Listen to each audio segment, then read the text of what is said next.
Well, hey everybody, I'm John Retlin with my review of WWE NXT for December 4th, 2019.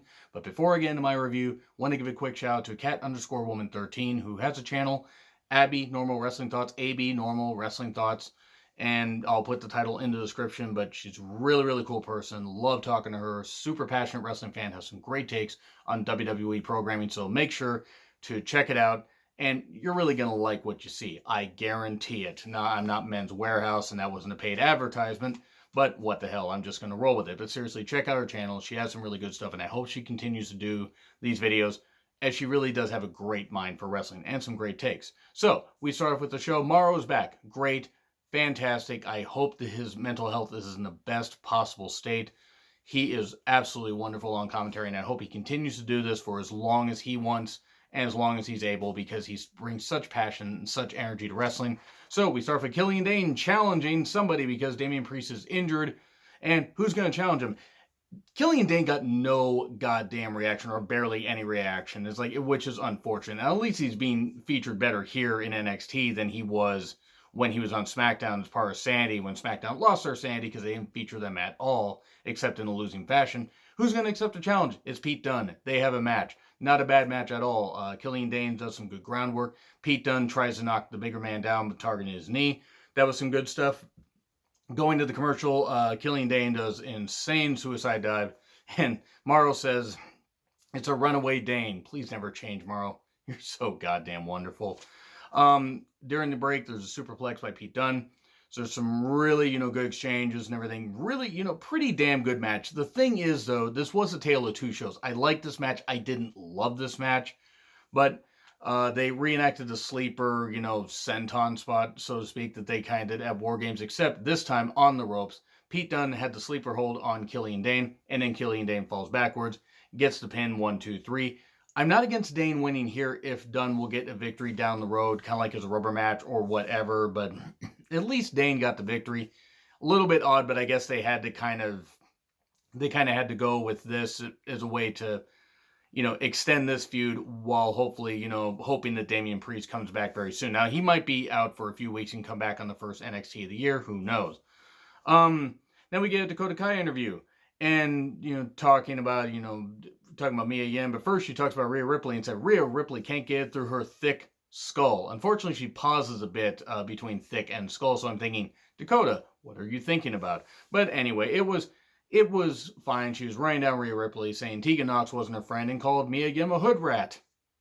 Cool, whatever, we're offending everybody. Now, it was what it was. It was a typical heel promo, but Dakota delivered it with conviction. I hope this heel turn sticks, because I think she can make it work. And if they're smart, they'll make it work. They'll help, give her the chance to make it work, because she is talented enough to be face or heel. We then end the Undisputed Era out there, and Bobby Fish apparently has a neck injury, which I kind of thought was the case, neck or knee injury, after, recent events when he had to be subbed, Roderick Strong had to sub for him because Bobby Fish was clearly hurt. Hopefully he's going to be okay. Adam Cole, baby, says they are the Iron Man of NXT, and how were they shown, the proper appreciation? Well, Bobby Fish got injured and runs down everybody, and especially mentioning the Keith Lee bump where, Adam Cole was like playing up the whole thing, and it's like, getting launched into the crowd, and that was kind of funny and everything, and huge pop for Keith Lee getting his name mentioned, but then Keith Lee appears, and fucking hell, they got to go with the hot hand. They got to make Keith Lee the next NXT champion. Now, I don't know how well that's going to work, but if they don't, they're not going to capture this momentum for him again. I don't think they're going to. This was pretty damn good stuff. At one point, Keith Lee was like staring at everybody as far as like the championships. And O'Reilly says, "Hey, what are you looking at? My eyes are up here." That was pretty cool. And then Lee says, "Hey, I'm just deciding which title I'll take first." And then they start to beat him down. He starts to, he comes back because he's a big guy and he gains the advantage. Throwing, I believe it was Strong into Cole, beating one motherfucker with another motherfucker.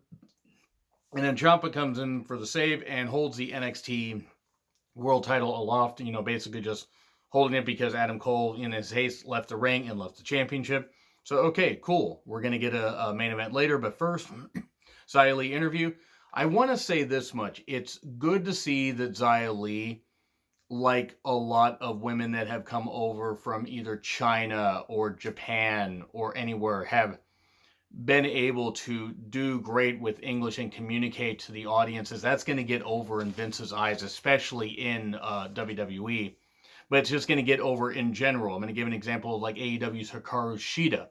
She is, she's, clearly getting the fans to latch on to her because she can communicate in both languages, and that's just absolutely great. And Xia Li is somebody they can build around. Now, I don't know how well this is going to work for Xia Li.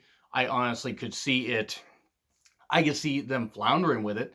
I think she has the ability. And fortunately, the whole thing with Aaliyah having the broken nose just turned out to be a storyline that Aaliyah is actually okay. That is good because if you're serious about this business, serious about wrestling, even as a fan, you wouldn't want to see anybody actually injured. You want to see certain people off TV, that's fine, but not due to injury. And it was a good promo from Xia Li. She's going to show her fire. She's going to take it to Shayna Baszler. She's not going to be bullied. We then get Xia Li versus Shayna Baszler. Good strike battle, good TV match. It didn't. Xia Li is still a bit green. Now, she is good, but she is still a bit green. Shayna has only been in wrestling for a few years and has grasped it quite well, more than I thought she would grasp it. There was a good strike, good series of kicks and, exchanges and everything. Some nice wrestling, some nice mat wrestling. Shayna taking over for a bit with some nice work. There was a big power bomb off the ropes for 2 by Xia Li. She tries to go for that, that kick. Nope, doesn't get it. Terrafuda clutch, or the Barracuda clutch as I call it, and Xia Li does tap out. Okay, fine. Xia Li wasn't going to beat Shayna Baszler, and she shouldn't have. This is going to take time, and Xia Li can be a challenger for the championship down the road when somebody else has it. Because I think Rhea's going to take it from Shayna. I think it has to happen at this point. So we have Cassius Ohno showing up and saying, hey, how about a little Worlds Collide preview where it's going to be NXT and NXT UK facing off. That's taking place the day before the Royal Rumble. And I don't really care. Not that NXT and NXT UK don't have good rosters. I don't care about the Worlds Collide thing. Anyway, we get, I almost said Brandon Cutler, but no, we get Steve Cutler and Wesley Blake with Jackson Riker versus Adrian Elias, or Elanus, sorry, and Leon Ruff. They're from Evolve. I don't watch enough Evolve. I don't know how good these guys are. Please let me know in the comments if they are good. It was a squash, total squash. The Evolve guys just got devolved and beaten up. And, the Forgotten Sons won. And then Jackson Riker just picks up Ruff and just throws him roughly onto the apron with a chokeslam. That was a bit dangerous and a bit unnecessary. Nothing wrong with getting people over, but that looked really dangerous. I hope the Ruff's all right because Jackson isn't an unsafe worker, but that was a pretty unsafe spot. That being said, hopefully everybody's okay. I still don't care about the Forgotten Sons. Anyway, we get Dakota's entrance, including footage of her turning on Tegan Nox at War Games. That's good stuff. They're really trying to make this work, and I hope that they allow it to just go full force. I know Dakota can make this work. So, it's supposed to be Dakota versus Rhea Ripley. Rhea Ripley says, well, that swerve you pulled on us at War Games. Not Swerve. Swerve actually gets featured in a package later. Well, that was pretty good. But, something about plans changing or whatever. But how about this? Mia Yim comes out. She's back after getting taken out by Tegan Nox. Or not Tegan Nox. After Tegan Nox and Mia Yim got taken out by Dakota Kai.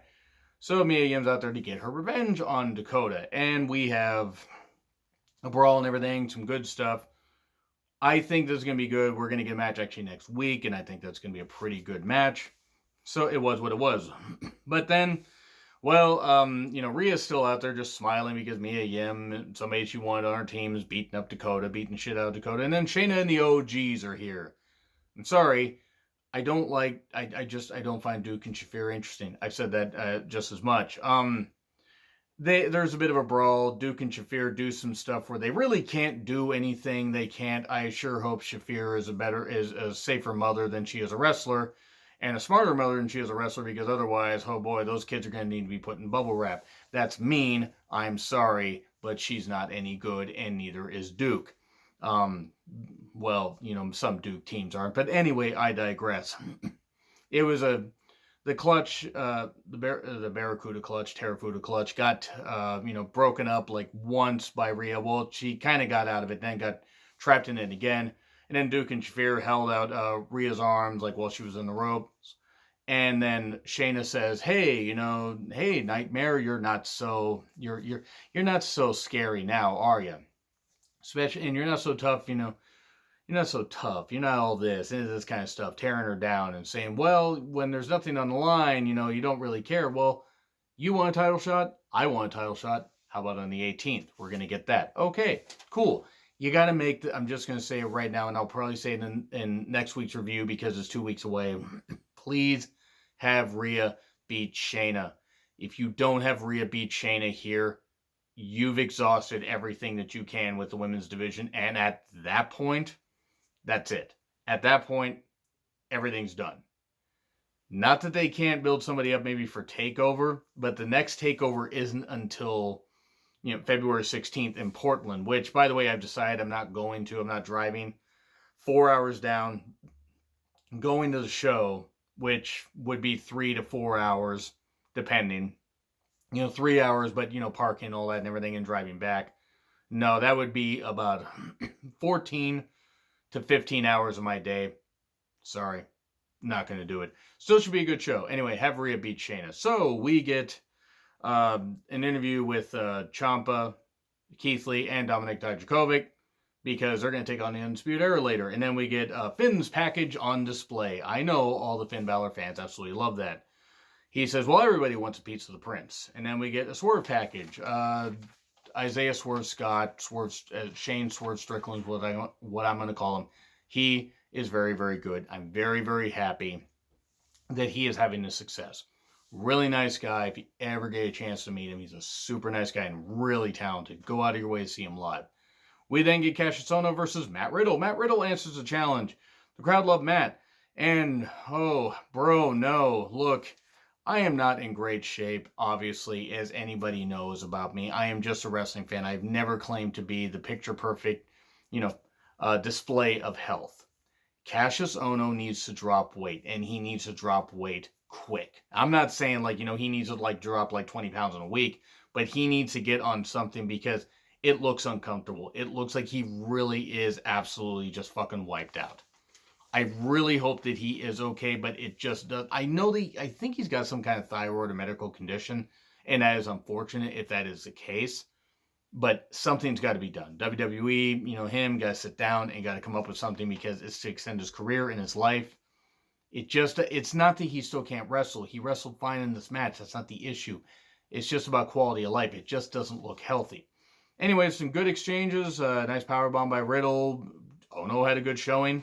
But in the end, the Bro Derek, 1, 2, 3, the match was fine. Match was fine for what it was. Kushida is here. Gonna challenge Raul Mendoza, except, well, we get a grimy feel all over. It's Grimes. Grimes is in there. Cameron Grimes is there. And we get a match. Good match. Good match for what it was. Good TV match. Except there was a scary, almost shoulder-popping spot with Kushida and Grimes. I hope that Grimes is okay, because he was shaking out his arm. Now, he was hitting some moves, but maybe it was adrenaline. I hope he's okay, because it literally looked like his arm popped out of the socket. That looked painful. Very nice wrestling. Looked like Grimes might get the victory, but nope. Bridge from Kushida, 1, 2, 3. And cool. Okay. Grimes wasn't very happy. Kushida got a victory coming back after his broken wrist that he just had recently. All right. Maybe we get it. Maybe we get this match possibly at TakeOver Portland, and we get Grimes beating Kushida. We haven't had Kushida on a TakeOver yet, at least that I'm aware of. So we get Leo Rush versus Angel Garza next week for the Cruiserweight title. I think Garza is going to beat Rush here. And then we get Mia Yim versus Dakota Kai next week. Okay, nice little bump for the match. And then we get Undisputed Era versus Lee, Dijakovic, and Ciampa. It's a nice way to build feuds. I'm not going to go over the spots in the match. Dijakovic, after getting in some shots, did get beat up for a while. He finally made the tag to Ciampa. Ciampa came in, got on fire, which was dangerous. That's a dangerous fire code violation. Anyway, I digress. DDT off the ropes. And then Keith Lee gets tagged in. And, Dijakovic hits his, beautiful tornado. Beautiful spin off the ropes and, to the floor. And then Balor comes in, attacking everybody. It hits a shotgun dropkick to the back of the ref and knocks everybody down. And then goes to attack everybody. There's this cool spot where Lee and, Lee, stands up in the corner, gets up in the corner and, gets Balor. They have a bit of a back and forth. He catches him in a spirit bomb Holy crap, that was insane. But before that, you get a 1916 to Ciampa.